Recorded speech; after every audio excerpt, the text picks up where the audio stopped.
Bowring ಆಸ್ಪತ್ರೆ compound ಗೋಡೆ ಕುಸಿದು 7 ಜನ ಸಾವಿಗೆ ಕಾರಣರಾಗಿರುವ ಹಿನ್ನೆಲೆಯಲ್ಲಿ ಸಂಬಂಧಪಟ್ಟ ಕಾರ್ಯಪಾಲಕ ಇಂಜಿನಿಯರ್ ಅವರನ್ನು ಅಮಾನತುಗೊಳಿಸಿ ನೋಟಿಸು ನೀಡುವಂತೆ ಮುಖ್ಯಮಂತ್ರಿ ಸಿದ್ದರಾಮಯ್ಯ ಸೂಚಿಸಿದ್ದಾರೆ.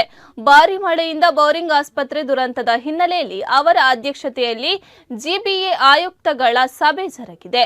ಬೆಂಗಳೂರಿನಲ್ಲಿ ಮಳೆಯಿಂದ ಉಂಟಾಗಿರುವ ಹಾನಿ ಹಾಗೂ ಬೌರಿಂಗ್ ಆಸ್ಪತ್ರೆ ಗೋಡೆ ಕುಸಿತದಿಂದ ನಿನ್ನೆ 7 ಜನ ಮೃತಪಟ್ಟಿರುವ ಕುರಿತಂತೆ ಜಿಬಿಎ ಆಯುಕ್ತರೊಂದಿಗೆ ಚರ್ಚಿಸಿದ ಮುಖ್ಯಮಂತ್ರಿಗಳು ಗೋಡೆಗೆ ಹಾನಿ ಆಗಲಿದೆ ಎಂದು ತಿಳಿಸಿದ್ರು.